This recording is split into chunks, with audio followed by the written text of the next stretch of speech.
Mac'teki çentik çoğu insanın boşa saydığı bir alan ama bu videoda göstereceğim 5 uygulama onu bambaşka bir seviyeye dönüştürüyor. Çentikte canlı müzik kontrolü, sistem performansı, dosya transferi ve daha fazlası hepsini bu videoda bulacaksınız. Bu arada video boyunca her uygulamanın adını sağ alt köşede göreceksiniz. Linkleri açıklama kısmına bırakıyorum. İndirmek isteyenler oradan ulaşabilir. Herhangi bir reklam yok videoda. Hazırsanız başlayalım. İlk uygulamamız Dynamic Nudge. Bu uygulamanın amacı çentiği Apple'ın dinamik adası gibi hayata geçirmek ve bunu gerçekten çok iyi yapıyor. Önce Dynamic Nudge'ın hangi ekranda gözükeceğini ayarlayalım. Bunun için menü çubuğundan uygulama ayarlarını açıyoruz. Sol menüde General sekmesine tıklıyoruz. Daha sonra sağ tarafta Location kısmında Dynamic Nudge'ın hangi ekranda gözükmesini istediğimizi seçiyoruz. Uygulama harici ekranlara da dinamik adayı ekleyebiliyor. Ayrıca üst tarafta menü çubuğunda ve DAC'ta uygulama ikonunun görünürlüğünü ayarlayabiliyoruz. Uygulamanın özelliklerine gelelim. Normalde macOS'ta ses açıp kapattığımızda, ekranın parlaklığını değiştirdiğimizde ya da klavye arka ışığını ayarladığımızda değişikliği menü çubuğunda görüyoruz. Dynamic Nudge bunu değiştiriyor. Bu göstergeler artık çentiğin içinde görünüyorlar.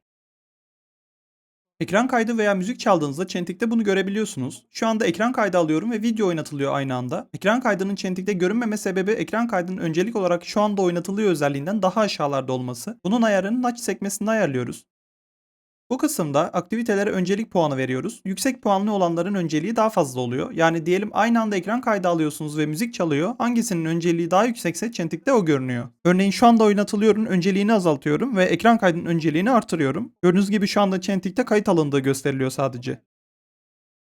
Dynamic Notch'ın kontrollerine gelelim. Varsayılan olarak üzerine tıklayıp basılı durduğumuzda açılıyor. İsterseniz bunu üzerine gelir gelmez açılacak şekilde değiştirebilirsiniz. Bunun için yine Notch ayarlarında alt tarafta bu ayarı hover olarak ayarlıyoruz. Şu anda arkada video oynatılıyor ve Notch'ta bunu görebiliyoruz. Üzerine geldiğimizde medya kontrolleri açılıyor. Sayaç başlattığınızda ya da takvime eklediğiniz etkinlikler yaklaştığında yine burada görünüyorlar. Bu arada çentik içerisinden sayaç başlatabiliyoruz. Bunun için uygulama ayarlarında Homepage sekmesine geçiyoruz.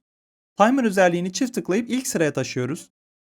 Bu arada kamera özelliğini kullanarak da çentikte ön izlemeyi etkinleştirebilirsiniz. Kayıtta olduğum için ekran kaydı aktivitesi gösteriliyor. Özelliği gösteremiyorum. Bunun için sol tarafı yukarı kaydırıp ekran kaydı aktivitesinin çentikte gözükmesini engelliyorum.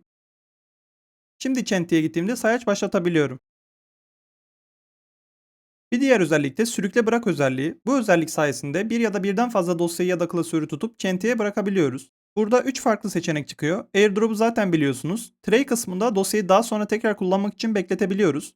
Convert kısmında da dosyayı sıkıştırabiliyoruz. Uygulama aynı zamanda kilit ekrana widgetler ekliyor. Pil yüzdesi düştüğünde, şarjı takıldığında ve tam şarj olduğunda bunları çentikte gösteriyor. Wi-Fi koptuğunda ya da tekrar bağlandığında, odak modları değiştiğinde ve herhangi bir indirme işlemi yapılırken yine çentikte bunları görebilirsiniz. Uygulamanın ayarlarını kullanarak istediğiniz her özelliği özelleştirebilirsiniz. İkinci uygulamamız Etol. Bu uygulamayla çentik bu şekilde görünüyor. Çentiğin hangi ekranda gözükeceğini ayarlamak için menü çubuğundan uygulama ayarlarına giriyoruz.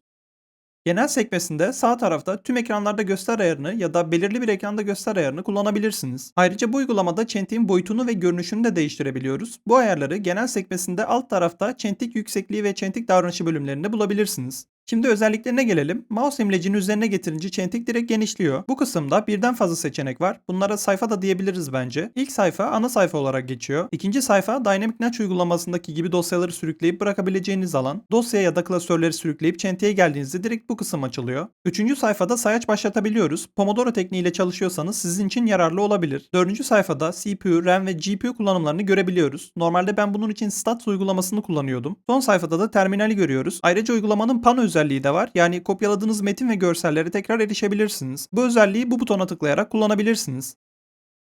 Renk seçici özelliği de var uygulamada. Çentiyi genişlettikten sonra bu butona tıkladıktan sonra açılan pencerede renk seç diyerek ekrandaki istediğiniz bir noktanın renk kodunu kopyalayabilirsiniz. Bu uygulamada da Dynamic Notch'ta olduğu gibi ekran kaydı, indirme takibi, Wi-Fi ve pil durumu gibi aktiviteleri görebiliyoruz. Parlaklık ve ses gibi kontrollerin görünümünü de menü çubuğundan çentiye taşıyor. Etol uygulamasıyla da kilit ekrana widget ekleyebiliyoruz. Bunun için sol menüde kilit ekranı seçeneğine tıklıyoruz. Sağ tarafta bir sürü ayar var kilit ekranı ile ilgili. Yaptığınız değişiklikleri görmek için kilit ekranı widgetlerini ön izleyin butonunu kullanabilirsiniz. Varsayılan olarak aktif olmayan birkaç özellik var. Onlara da bakalım. Öncelikle notlar sayfasını etkinleştirelim. Sol taraftaki menüyü kaydırıyoruz ve notlar sekmesini buluyoruz. Sağ tarafta notları etkinleştir ayarını açıyoruz.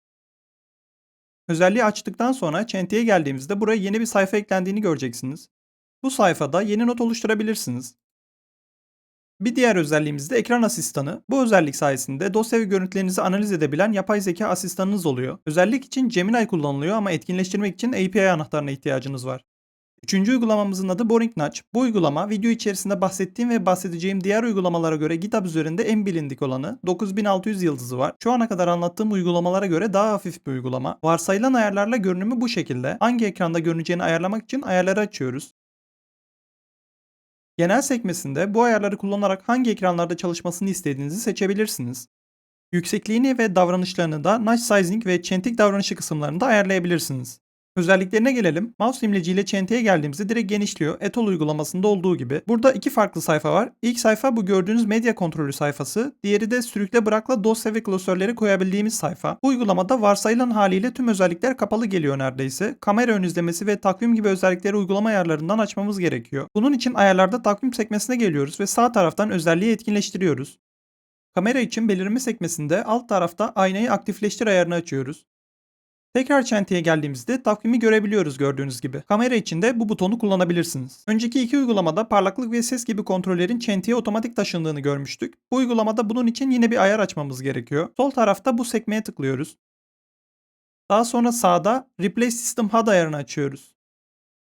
Nasıl görüneceğini de alttaki ayarları kullanarak ayarlayabilirsiniz. Bu sayede parlaklık ve ses gibi kontrollerin görünümünü çentiye taşımış oluyoruz.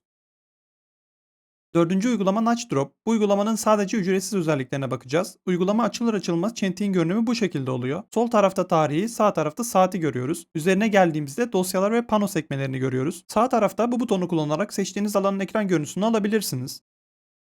Bu butonu kullanarak da ekran üzerinde işaretlemeler yapabilirsiniz.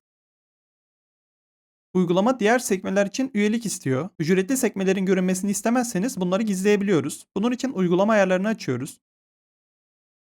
Visible Tabs kısmında sekmeleri gizleyebilirsiniz. Gördüğünüz gibi bu sayede sekmeler gizlenmiş oluyor. Uygulamanın hangi ekranda görüneceğini ayarlamak için yine sağ tarafı yukarı kaydırıyoruz ve Display ayarını buluyoruz. Bu kısımda uygulamanın hangi ekranda görünmesini istediğimizi seçiyoruz. Biraz daha aşağı kaydırıp Notch Size kısmında çentiğin büyüklüğünü ve görünüşünü değiştirebilirsiniz.